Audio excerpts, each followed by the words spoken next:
Assalamualaikum warahmatullahi wabarakatuh. Hadirin yang dimuliakan Allah Subhanahu wa taala, pada khutbah kali ini saya ingin menyampaikan judul hikmah Isra Mi'raj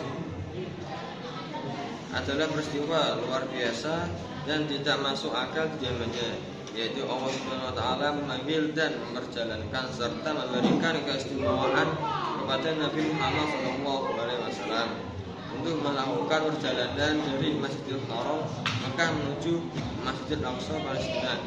Kemudian dari Masjidil Aqsa menuju Sidratul Muntaha untuk menghadap Allah Subhanahu wa taala sebagaimana Allah menjelaskan dalam surah Al-Isra ayat pertama. Subhanalladzi asra abdihi lailan manal Masjidil Harami ilal Masjidil Aqsa alladzi barakna haulahu linuriyah min ayatina innahu huwas samiul basar. Artinya, Maha Suci Allah yang telah memperjalankan hambanya pada suatu malam dari Masjidil Haram menuju ke Masjidil Aqsa yang telah diberkahi sebelumnya agar kami melihatkan kepadanya dari tanda-tanda kebesaran kami. Sesungguhnya Dia Maha mendengar lagi Maha mengetahui. Sejarah telah menjelaskan Nabi Muhammad di Isra Mi'raj adalah karena kesedihan yang dialaminya. Kesedihan itu disebabkan karena meninggalnya istri tercinta Siti Khadijah dan pamannya Abu Thalib. Keduanya adalah pendukung kuat dalam berdakwah. Karenanya Nabi sedih.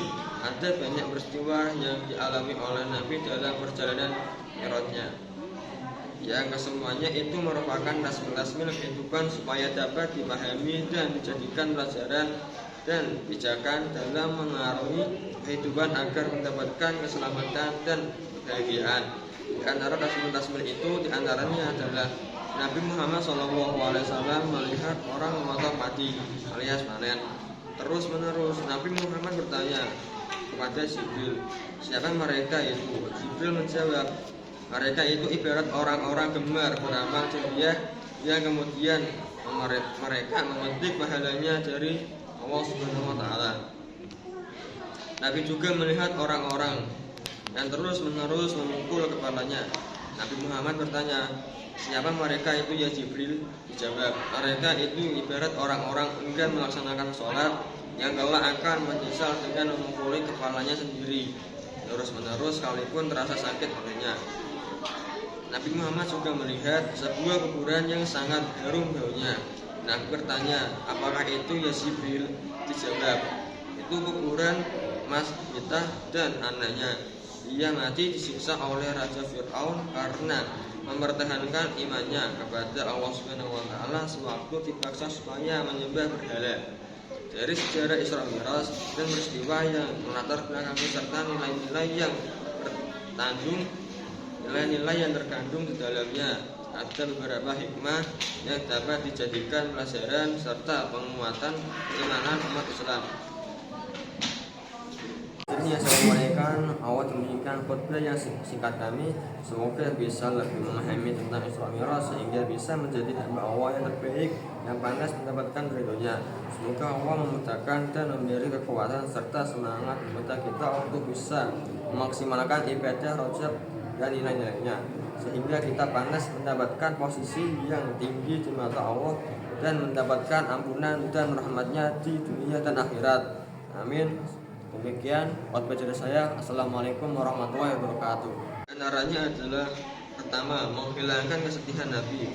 Setiap manusia dikaruniai perasaan dan cinta oleh Allah Subhanahu wa taala, sehingga jika suatu saat terjadi goncangan, maka manusia bisa menjadi sedih dan boleh jadi berlarut-larut kesedihannya.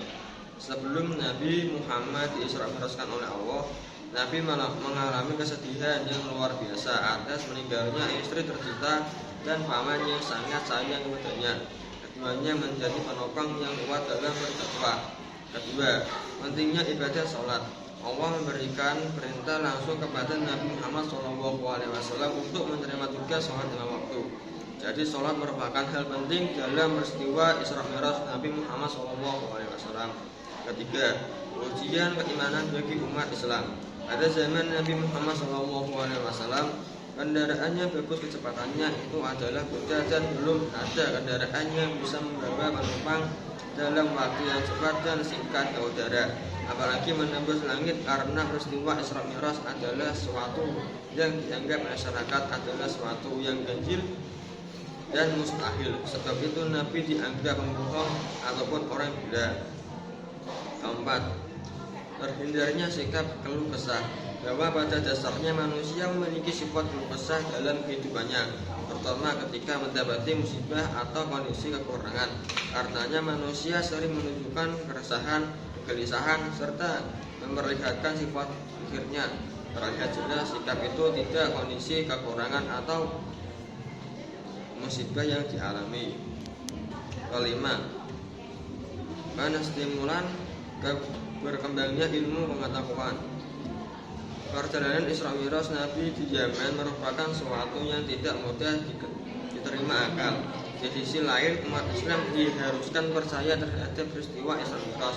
Jika umat Islam sudah yakin dan percaya terhadap peristiwa Isra Mi'raj, maka manusia bergerak hati dan pikiran untuk membuktikan secara nyata, secara real, kisah Nabi tentang langit membangkitkan orang-orang tertentu melakukan penelitian guna menemukan kebenaran atau kenyataan dari apa yang diceritakan Nabi.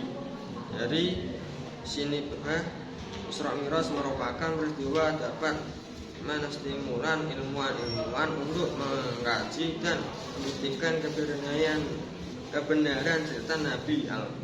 Al-Quran pun sudah mendorong manusia untuk mengaji lebih jauh dengan ungkapan afala yakiru, afala ya'lamu, afala yaqulun, dan selain sebagainya. Allah berfirman, khalaqas samawati wa khairi amati aronaha wa alqa fil ardi rawasiya anna tamida bikum wa gasa